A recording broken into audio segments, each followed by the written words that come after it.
RGB అనే గంధపు వృక్షం కింద అదృష్టవశాత్తు పెరిగిన ఒక గడ్డి మొక్కలు అంటాను. కరెక్ట్గా చెప్ప మా ఇద్దరి స్థాయి భేదం అంటే అది. ఓకే. ఆ చెట్టు ఆ వృక్షం కింద ఉంది కాబట్టి దీనికి కొంచెం సువాసన వచ్చి ఉంటుంది బహుశా, అంతమించి ఏం కాదు. అసలు ఆయనతోటి ఏ రకమైన పోలిక లేదు. ఓకే.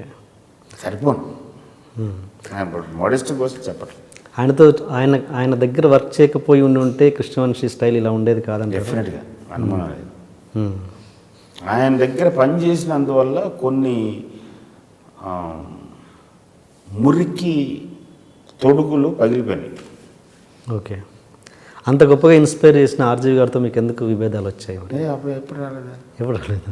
విభేదాలు లేవు. ఇప్పుడు విభేదం వేరు, డిఫరెన్స్ ఇన్ ఐడియాలజీస్ వేరు.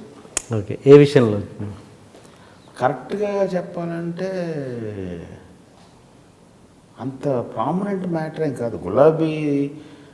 గులాబీకి ముందు అనగనగా ఒక రోజు టైంలో క్రియేటివ్ డిఫరెన్సెస్ వచ్చినాయి. ఆయన సినిమా ఎలా ఉండాలంటే నేను ఎలా ఉండాలంట. ఓకే. ఎందుకు నువ్వు నా మాట వింటలేదు అని అంటారు. సార్ గులాబీకి ముందు అనగనగా ఒక రోజు అనే సినిమాకి ఫస్ట్ సోకాల్డ్ రిఫ్ట్ అనేది మేబీ సోకాల్డ్ రిఫ్ట్ అనే మాకేం కాదు.